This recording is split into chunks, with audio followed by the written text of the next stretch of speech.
അല്ലാഹുവിന്റെ ദുനിയാവിലുണ്ട്, മലയാളക്കരയിലുണ്ട്, ഇന്ത്യയിലുണ്ട്, വിദേശ രാജ്യങ്ങളിലുണ്ട്.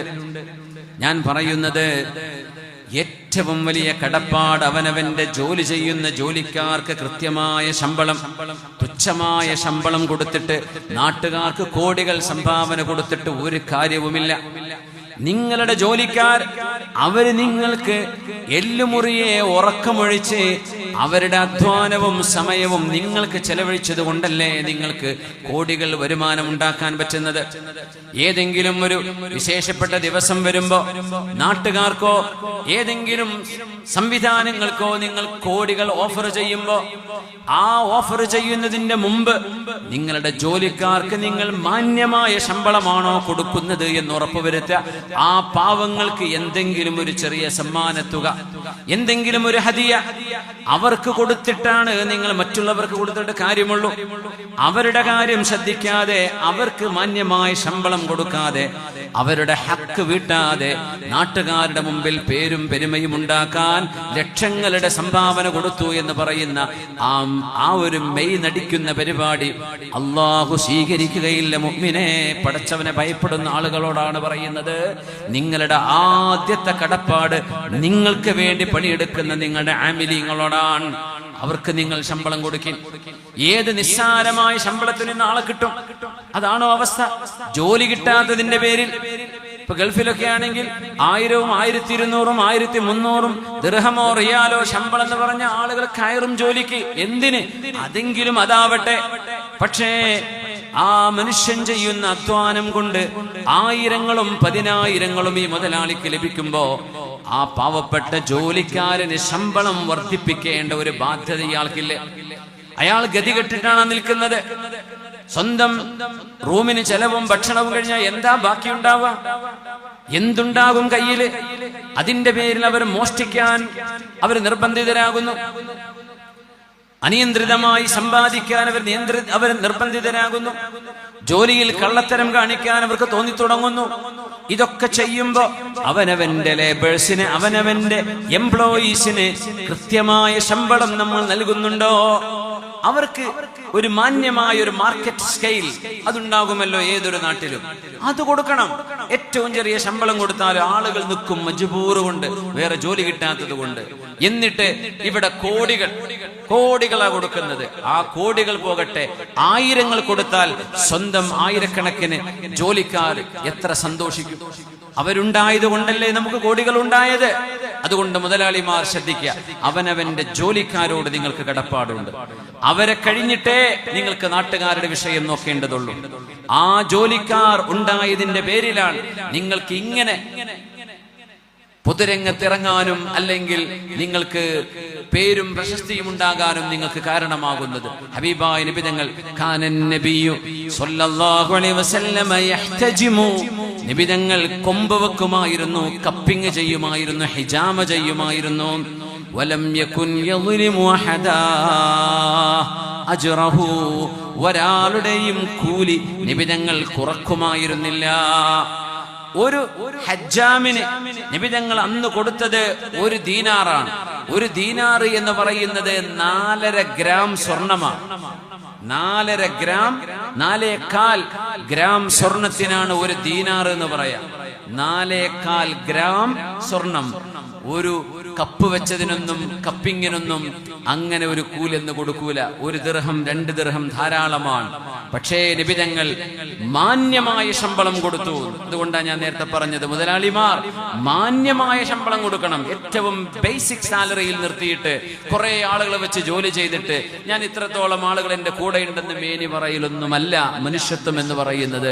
അവർക്ക് മാന്യമായ ശമ്പളം കൊടുക്കും. മാർക്കറ്റിൽ നിങ്ങൾക്ക് അവർ ലാഭമുണ്ടാക്കി തരുന്നില്ലേ? അവർ കച്ചവടം ചെയ്യുന്നില്ലേ? അവർ നിങ്ങൾക്ക് വേണ്ടി പെർഫോം ചെയ്യുന്നില്ലേ? അതിന് റിവാർഡ് കൊടുക്കും. അവരെ സന്തോഷിപ്പിക്കാൻ ആദ്യം, എന്നിട്ടാകാം പുറം ലോകത്തെ.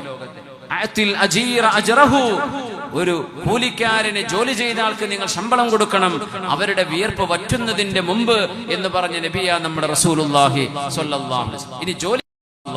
ഇനി ജോലിക്കാരോട് പറയാം, ശരിക്ക് പണിയെടുക്കണം. നമ്മൾ അമാനത്താണ് ഏറ്റെടുത്തിരിക്കുന്നത്. ആ അമാനത്തിനെ കൃത്യമായി നിറവേറ്റണം. ജോലിയിൽ വഞ്ചന ചെയ്യരുത്, ജോലിയിൽ ദുൽമ ചെയ്യരുത്, മുതലാളിക്ക് നഷ്ടം വരുന്ന തരത്തിലുള്ള കമ്മീഷനുകളോ പരിപാടികളിലേക്കോ പോകരുത്. കാരണം അത് സ്വന്തം കമ്പനിക്ക് നഷ്ടം വരുത്തിക്കൊണ്ട് അവനവന്റെ കീശയിലേക്ക് എടുക്കുന്ന എല്ലാ തരത്തിലുമുള്ള കമ്മീഷനുകളും ചോദ്യം ചെയ്യപ്പെടുന്നതാണ്. നിങ്ങളുടെ കമ്പനിക്ക് നഷ്ടം വരുത്തിയിട്ട് നിങ്ങൾ എടുക്കുന്ന കമ്മീഷൻ അത് മുതലാളിയുടെ അറിവോടുകൂടെയാണെങ്കിൽ കുഴപ്പമില്ല, കമ്പനിയുടെ അറിവോടുകൂടെയാണെങ്കിൽ കുഴപ്പമില്ല. അല്ലാതെ നിങ്ങളും സപ്ലയറും തമ്മിൽ ഒരു എഗ്രിമെന്റിൽ നിങ്ങൾ വാങ്ങിക്കുന്ന സാധനത്തിന് വാങ്ങിക്കുന്ന കമ്മീഷൻ ആ മുതലാളിയുടെ ലാഭത്തിലേക്ക് പോകുന്നത് അതിൽ നിന്ന് കുറച്ചുകൊണ്ടാണ് നിങ്ങൾക്ക് നൽകുന്നതെങ്കിൽ അത് ജായിസാവാൻ തരമില്ല. അതുകൊണ്ട് സൂക്ഷിക്കണേ.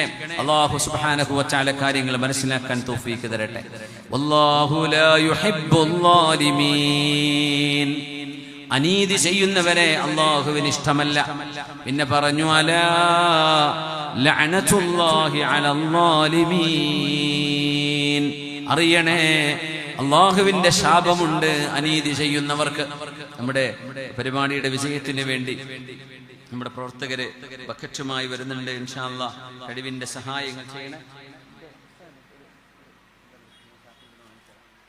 റസൂലുള്ളാഹി തങ്ങളുടെ മുമ്പിൽ ഒരു ഹദറമിയായ മനുഷ്യനും ഒരു കിന്ദിയായ മനുഷ്യനും കടന്നു വരികയാണ്. ജാഅ റജുലുൻ മിൻ ഹദറമൗത്ത് വറജുലുൻ മിൻ കിന്ദത ഇല നബി സ്വല്ലല്ലാഹു അലൈഹി വസല്ലം. ഹദറമി യമനുകാരനാണ്. യാ റസൂലല്ലാഹ്, അല്ലാഹുവിന്റെ റസൂലേ, ഇന്ന ഹാദാ ഖദ് ഗലബനി അലാ അർദിൻ ലീ കാനത് ലി അബീ. കിന്ദിയായ ആളെ സംബന്ധിച്ച് പരാതി പറയാനാ വന്നത് ഹദറമി. നബിയേ, എന്റെ വാപ്പ വഴി എനിക്ക് ലഭിച്ച ഒരു ഭൂമി, ആ ഭൂമി ഈ കിന്ദിയായ മനുഷ്യൻ എന്നിൽ നിന്ന് അപഹരിച്ചിരിക്കുന്നു നബിയേ. അതെന്റെ വാപ്പയിൽ നിന്ന് എനിക്ക് ലഭിച്ച ഭൂമിയാണ്. ഇപ്പൊ കിന്ദിയോട് നബി ഞങ്ങൾ ചോദിച്ചു, അത് അങ്ങനെയാണോ? ആള് പറഞ്ഞു, ഹിയ അർളി, അത് എന്റേതാ നബിയേ, ഫീ യദി, എന്റെ അധികാരത്തിലാണ്. അസ്റഉഹാ, ഞാൻ അവിടെ കൃഷി ഇറക്കുന്നുണ്ട്. ലൈസ ലഹു ഫീഹാ ഹഖ്ഖുൻ, ഈ ഹദറമിക്ക് ഒരു അവകാശവും അതിൽ പറയാനില്ല. അത് എന്റേതാണ്, ഞാൻ കൃഷി ഇറക്കിക്കൊണ്ടിരിക്കുകയാണ്.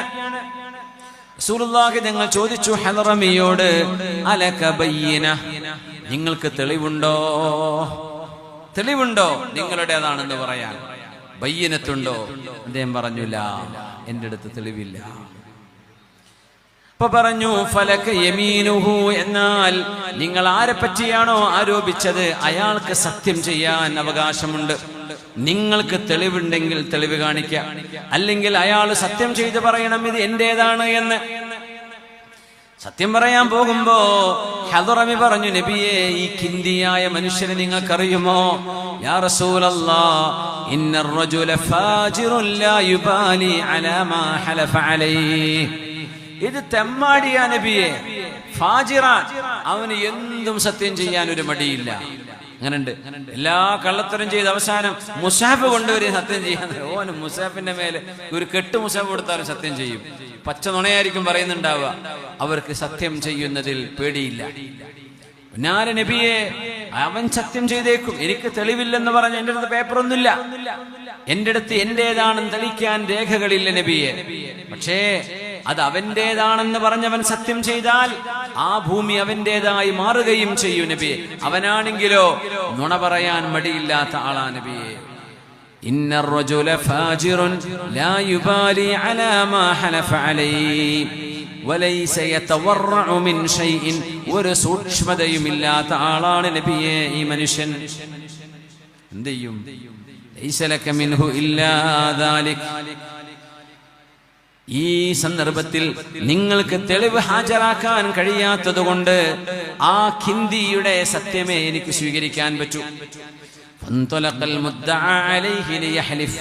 അയാൾ സത്യം ചെയ്ത് പറയാൻ തുടങ്ങി. അള്ളാഹുവിന്റെ നാമത്തിൽ പടച്ചവനെ വെച്ച് സത്യം ചെയ്യാൻ തുടങ്ങി. സത്യം ചെയ്യുമ്പോൾ ശ്രദ്ധിക്കണേ, അള്ളാഹുവിനെയോ അള്ളാഹുവിന്റെ വിശേഷണങ്ങളെയോ മാത്രമേ നമുക്ക് സത്യം ചെയ്യാൻ പാടുള്ളൂ എന്നാണ്. എന്റെ ഉമ്മയാണേ സത്യം, എന്റെ മക്കളാണേ സത്യം, അങ്ങനെ പറയാൻ പാടില്ല. ചില എന്റെ തലയാണ് സത്യം, എന്റെ കുട്ടിന്റെ തലയാണ് സത്യം, എന്റെ മക്കളാണ്, ഒന്നും പറയാൻ പാടില്ല. സത്യം ചെയ്യുന്നത് അള്ളാഹുവിന്റെ പേര് വെച്ചുകൊണ്ടാണ്, അള്ളാഹുവിന്റെ നാമം വെച്ചുകൊണ്ടേ സത്യം ചെയ്യാവൂ.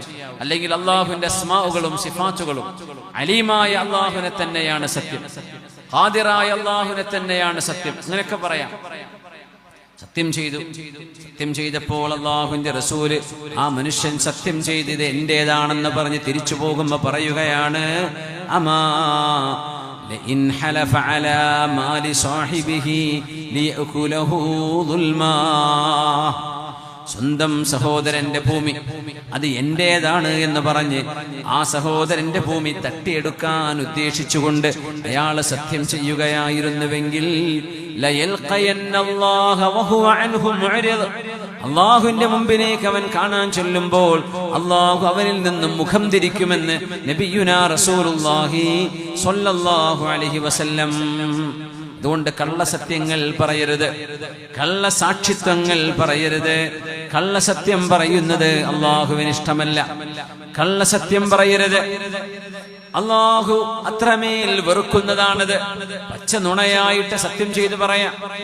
ആ പറയുന്നതോ ഏതെങ്കിലും ഒരാളുടെ ഒരവകാശം അപഹരിക്കാൻ വേണ്ടിയാണെങ്കിൽ അള്ളാഹു നാളെ മുഖം തിരിച്ചു കളയുമെന്ന് മഹാനായ നബി തങ്ങൾ. അള്ളാഹു മുഖം തിരിച്ചാൽ റബ്ബിന്റെ റഹ്മത്ത് അവർക്ക് കിട്ടുക സാധ്യമല്ല. അതുകൊണ്ട് കാത്തു സൂക്ഷിക്കുക. ബിസ്മില്ലാഹിർ റഹ്മാനിർ റഹീം.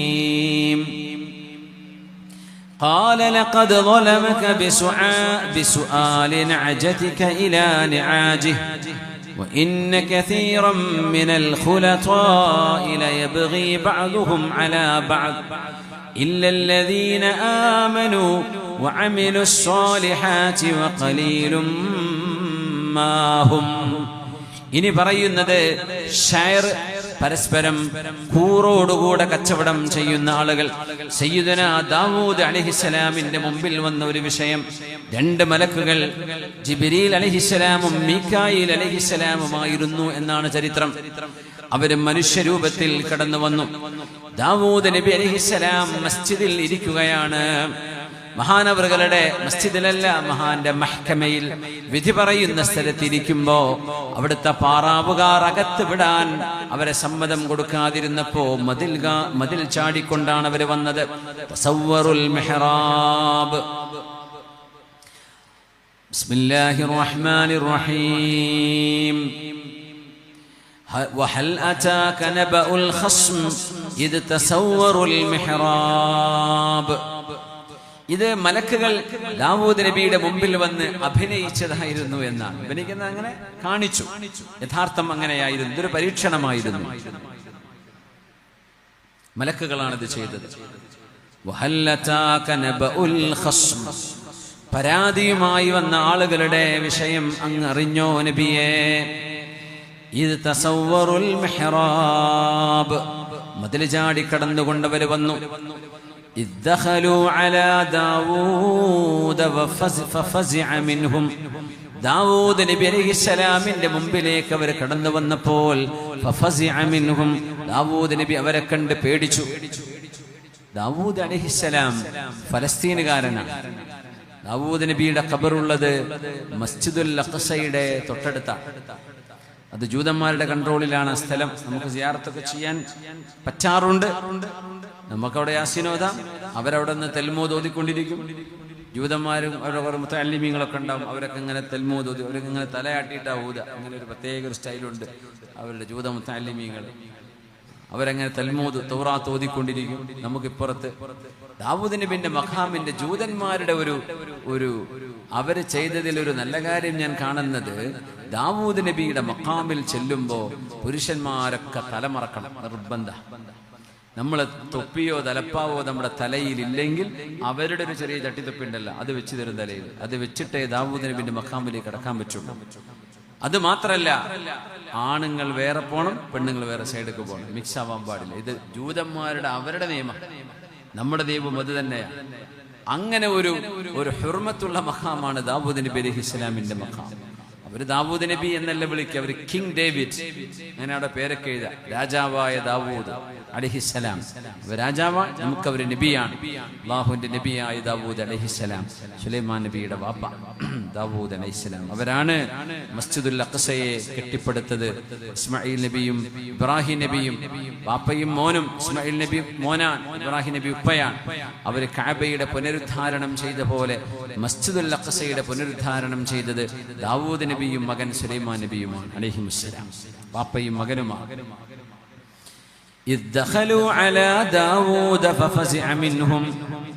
ദാവൂദ് നബിയുടെ മുമ്പിലേക്ക് 2 മലക്കുകൾ മനുഷ്യരൂപത്തിൽ ചാടിക്കടന്നു വന്നപ്പോ ദാവൂദ് നബി പേടിച്ചു പോയി. ദാവൂദ് നബിയെ പേടിക്കണ്ട,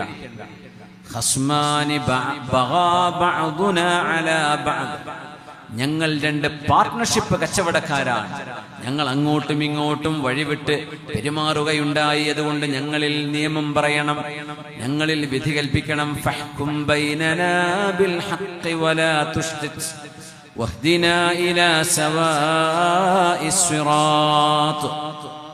എന്താ അവിടെ വിഷയം? ഇന്ന ഹാദാ അഖീ, ഇതെന്റെ സഹോദരനാണ് ദാവൂദ് നബിയെ. ലഹു 99 നഅജ വലിയ നഅജതുൻ വാഹിദ, എന്റെ സഹോദരന് 99 ആടുകളുണ്ട്, എനിക്ക് ഒരാടും. എന്റെ സഹോദരനാണിത്, അവൻ മുതലാളിയാണ്, അവന് 99 ഉണ്ട്, എനിക്ക് ഒരാടേ എനിക്കുള്ളൂ. ഫഖാല അക്ഫിൽനീഹാ വഅസ്സനി ഫിൽ ഖിതാബ്. 99 ഉള്ള ആള് ഈ ഒരാടുള്ള ആളോട് പറയാണ്, സഹോദരനോട്, നിന്റെ ആ ഒന്നുകൂടെ എനിക്ക് തന്നൂടെ എന്ന്. എന്റേത് 100 ആവൂലേ? 99 ആ ഒരു ഫിഗർ കംപ്ലീറ്റ് ആവണമെങ്കിൽ 100 ആവണ്ടേ? അപ്പോഴല്ലേ ആ നമ്പർ പറയാൻ ഒരു രസമുള്ളൂ. അതുകൊണ്ട് നിന്റെ 1 എനിക്ക് തന്നൂടെ? ആരായി ചോദിക്കുന്നത്? 99 ഉള്ള ആള് ഒരു ആടുള്ള ആളോട്. നിരന്തരം എന്നെ ചോദിച്ച് ബുദ്ധിമുട്ടാക്കുകയാണ് എന്ന് പറഞ്ഞു. ദാവൂദ് നബി ഉടനെ മറുപടി പറഞ്ഞു, ഖാൽ ലഖദ് ളലമക ബിസുആലി നഅജതിക ഇലാ നിആജിഹി, നിന്റെ ഒരാട് അയാളുടെ 99ലേക്ക് ചേർക്കണം എന്ന് പറഞ്ഞത് നിന്നോട് ചെയ്ത ദുൽമാണ്, അത് ചെയ്യാൻ പാടില്ലായിരുന്നു. وإن كثيرا من الخلطاء ليبغي بعضهم على بعض إلا الذين آمنوا. കൂറായി കച്ചവടം ചെയ്യുന്ന ആളുകൾ, ഈ പറയുന്ന വിഷയമാണ് നമ്മുടെ വിഷയത്തിലേക്ക് ബാധിക്കുന്നത്. ഇവിടെ ഒരു വിഷയമുണ്ട്. ദാവൂദ് നബി അലൈഹിസ്സലാം പരാതി പറഞ്ഞ ആളെ കേട്ടു. ആരെ പറ്റിയാണ് പരാതി പറഞ്ഞത്? ആ വിഷയം കേൾക്കാതെയാണ് വിധി പറഞ്ഞത്. അതുകൊണ്ട് അവിടെ തെറ്റുപറ്റിപ്പോയി എന്ന് ദാവൂദ് നബിക്ക് ബോധ്യപ്പെട്ടു. ഫഖറ റാകിഅൻ വഅനാബ്, അവിടെ കിടന്ന് സുജൂദിൽ കിടന്നുകൊണ്ട് ദാവൂദ് നബി അല്ലാഹുവിനോട് മാപ്പ് ചോദിച്ചു. മലക്കുകൾ പരീക്ഷിക്കാൻ വന്നതായിരുന്നു. ഒരു കേസായിട്ട് വരുമ്പോഴേ 2 ആളുടെയും സൈഡ് കേൾക്കണമെന്നാണ് വിധികർത്താവിന്റെ നിയമം.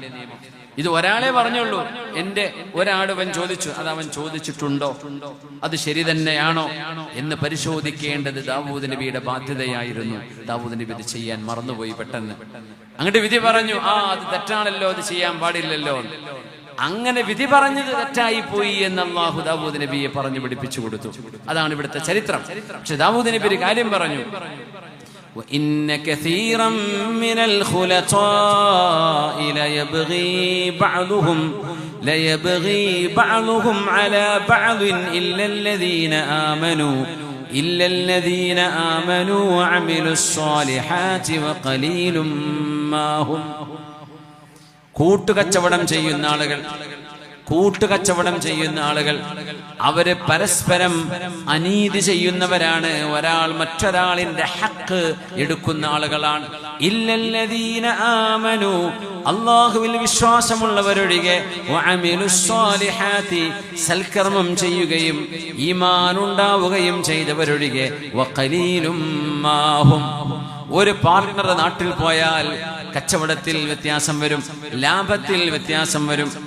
ഒരു ബിസിനസ് തുടങ്ങുമ്പോൾ കൂടെ കൂട്ടിയ ആളുകളെ ആ ബിസിനസ് ഒന്ന് മുന്നോട്ട് വളർച്ചയിലേക്ക് എത്തിക്കഴിഞ്ഞാൽ കൂടെ നിന്ന തുടക്ക സമയത്ത് കൂടെ നിന്ന ആളുകളെ പിരിച്ചുവിടും. അവർക്ക് കൊടുക്കാനുള്ളത് കൊടുത്തിട്ട് എന്തെങ്കിലും പ്രശ്നങ്ങൾ ഉണ്ടാക്കിയിട്ട് എന്തിന് ആ മുഴുവൻ ലാഭവും എനിക്ക് വേണം. ഈ പാവങ്ങളുടെ ദുആ കൊണ്ടായിരിക്കും അത് കിട്ടിയത്. അല്ലെങ്കിൽ 5000-ഉം 10,000-ഉം ഇൻവെസ്റ്റ് ചെയ്ത ആളുകളുടെ വീട്ടിലെ ഉമ്മമാർ, റബ്ബേ എന്റെ കുട്ടി ഒരു കച്ചവടത്തിൽ കൂറുകൂടിയിട്ടുണ്ട്, ബറക്കത്ത് കൊടുക്കണേ എന്ന് ആ ഉമ്മ